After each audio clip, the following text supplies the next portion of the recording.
کہ اللہ کا شکر ہے کہ اب تو مسلمان کے ایک بڑے طبقہ کو اس کی جانکاری ہے، صرف اگر کمی ہے تو کرنے کی کمی ہے۔ اب کرنے کی جب باری ہے تو اللہ کا پیغام ہے، تعاونوا علی البر والتقوی ولا تعاونوا علی الاثم والعدوان۔ اللہ نے پابند بنایا کہ اچھے کام کا ساتھ دو، غلط کام کا ساتھ مت دو۔ یہ جو کام کا آغاز ہوا ہے جس نوعیت کا، الحمدللہ یہ اس سال میں نے کارگزاری سنی اور دیکھا، بڑی مسرت ہوئی، اور ساتھ ہی ساتھ ایک چیز کا ہمیں احساس ہوا کہ اللہ کا شکر ہے کہ اس مرکزی جگہ میں افراد کی کمی نہیں ہے۔ تمام شعبے کے اعتبار سے کامیاب افراد موجود ہیں، بس ضرورت اس بات کی ہے کہ ہم ایک دوسرے سے جڑ جائیں۔ ضابطے ہوں، رابطے نہ ہوں، کام نہیں چلے گا۔ ضابطہ ہر ایک ادارے کے پاس ہے، اب ہمیں رابطے بتانے کی ضرورت ہے۔ اب رابطے میں ہمارے عمرا حضرات ہیں، علماء حضرات ہیں، دنیاوی تعلیم حاصل کرنے افراد ہیں، بس ضرورت اس بات کی ہے کہ ہر آدمی اپنے اپنی جگہ پر رہ کر اخلاص کے ساتھ دین کے کام کا تعاون کر دے، اللہ رب العزت اس کو اپنے اپنے مقام سے جنت پہنچا دے۔ ہمیں علماء برادری سے ایک بات بتانی ہے کہ انسان کی دو نمازیں ہوتی ہیں، ایک زندگی کی نماز اور ایک موت کی نماز، جنازہ سے۔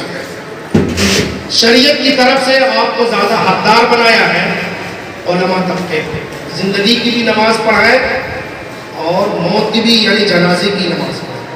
اس کا مطلب ہے کہ آپ پر قوموں کی ذمہ داری پوری زندگی کے اعتبار سے آپ کی قیادت کی ہے، سیادت کی ہے، رہنمائی کی ہے۔ اللہ کا شکر ہے عزیز گرامی مفتی امانت علی دامت برکاتہم کے ذریعے سے بہرحال ایک قوم و ملت کی ایک بڑی امانت تھی جو امانت کے نام سے آیا اور کام انجام پذیر ہو رہا۔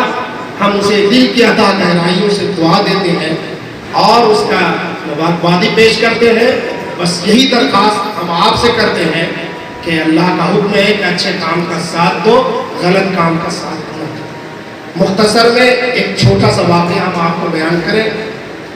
مجھے یاد ہے کہ کسی سفر نامے میں پڑھا تھا، مولانا تقی عثمانی کا ہے یا کسی اور کا، فرماتے ہیں کہ میری یہ عادت ہوتی ہے کہ یہ ملک قوم کس راہ پر ہے، ترقی پر ہے یا نہیں ہے، تو میرا مزاج ہوتا ہے کہ ہم جس ملک کے علاقے میں جاتے ہیں تو وہاں ہم لائبریری تلاش کرتے ہیں۔ لائبریری سے پتہ چل جاتا ہے یہ علاقہ کیسا ہے۔ ہم آپ سمجھتے ہیں کہ دکان کے اعتبار سے، کارخانے کے اعتبار سے، لیکن ان کا اپنا نظریہ ہے لائبریری کے اعتبار سے۔ چنانچہ میں لائبریری میں پہنچا، بہت بڑی لائبریری کی، صرف ایک بچہ لائبریری میں بیٹھ کر کتاب کا مطالعہ کر رہا تھا، باقی سارے بچے کھیل رہے تھے۔ مولانا لکھتے ہیں کہ مجھے احساس ہوا یہ کیسے ہو رہا بچے ہیں، یہ کون ہے جو سب کھیل رہا اور یہ پڑھ رہا ہے۔ اس کے قریب پہنچے، اس نے کہا بیٹا، انگریزی میں کوئی جواب نہیں دیا، پھر کہا تو اس نے کہا میرے پاس وقت نہیں۔ کہا بیٹا میں آپ سے 1 منٹ کے لیے پوچھنا چاہتا ہوں۔ سر اٹھایا، کہا انکل کیا کہتے ہیں، بولیے جلدی سے۔ کہا سارے بچے کھیل رہے ہیں، آپ اسٹڈی میں لگے ہیں، یہ کیا بات ہے؟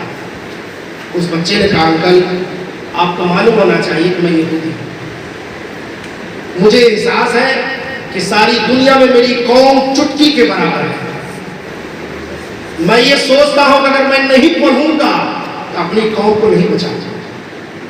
یہ کہہ کر وہ اسٹڈی میں پھر واقعہ اس کا ہے، نصیحت ہم آپ اس سے حاصل کر سکتے ہیں۔ اس کے اعتبار سے آپ نے ملی تحقیق یا ملی بورڈ جس طریقے سے کر رہے ہیں، ہم کام کرنے والے سے یہی کہتے ہیں کہ ہم آپ کو منہ دیکھ کے کام نہ کریں، اخلاص کے ساتھ اللہ کو دیکھ کر آپ کام کرتے رہیں۔ ایک وقت آئے گا جس طرح سر سید احمد خان رحمۃ اللہ علیہ نے کام کے آغاز میں حالات آئے تھے، جھیلے تھے، آج اس کے ادارے کی تاریخ ہو رہی ہے۔ بڑے بڑے اسلامی ادارے کی تعریف ہو رہی ہے، آنے والے وقت میں آپ کی بھی تعریف ہوگی۔ سارا کام مفتی امانت پر نہیں، جو کام کرنے والے افراد ہیں وہ بھی دل میں جگہ لے کے کام کریں، دیکھنے والے کا آنکھ میں نگاہ ہے، دماغ میں طاقت ہے، سمجھ میں جائے۔ خیر ایک آدمی بھی ہے، میں اکیلا ہی چلا تھا 94 منزل، مگر ساتھ ہوتے ایک کارواں بنتا گیا۔ خرید دیا گیا، پھر وہ پیسے آئے، کیونکہ عام طور پر وہ چیزیں بکتی ہیں، بچوں کو کتابیں ہیں، ڈریس ہے، تو وہ پیسے ختم ہو جاتے ہیں، وہ پیسے بھی اسی میں شامل ہو گئے، اور پھر جب نئی کتابیں آنی ہیں، نئے ڈریس آنے ہیں، تو اب پیسہ نہیں ہے۔ تو اس دشواری کا حل یہ نکالا گیا کہ اسلامی اسٹور کے نام سے الگ کر دیا جائے اور الگ آدمی کو اس کی ذمہ داری دے دی جائے، تاکہ وہی سامان خرید کے لائیں اور بیچ کر کے وہ پیسے وصول کریں۔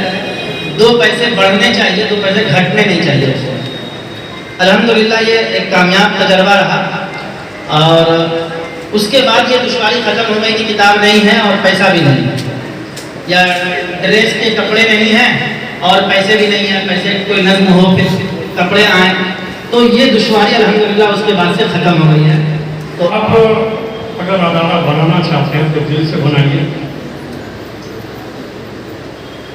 اور اس کے لیے میں مفتی صاحب کو، ان کے تمام ممبران کو مبارکباد پیش کرتا ہوں کہ انہوں نے جو وعدہ کیا تھا اس سے بھی بڑھ کے کام کر کے دکھایا۔ یہ بہت بڑی خوشی کی بات ہے۔ تعلیم مسجد میں جمعہ میں جب تقریر ہوتا ہے تو تعلیم، وہ جماعت میں جاتے ہیں وہاں تقریر ہوتا وہ تعلیم، تعلیم کے علاوہ دنیا میں کچھ ہے ہی نہیں ہمارے یہاں۔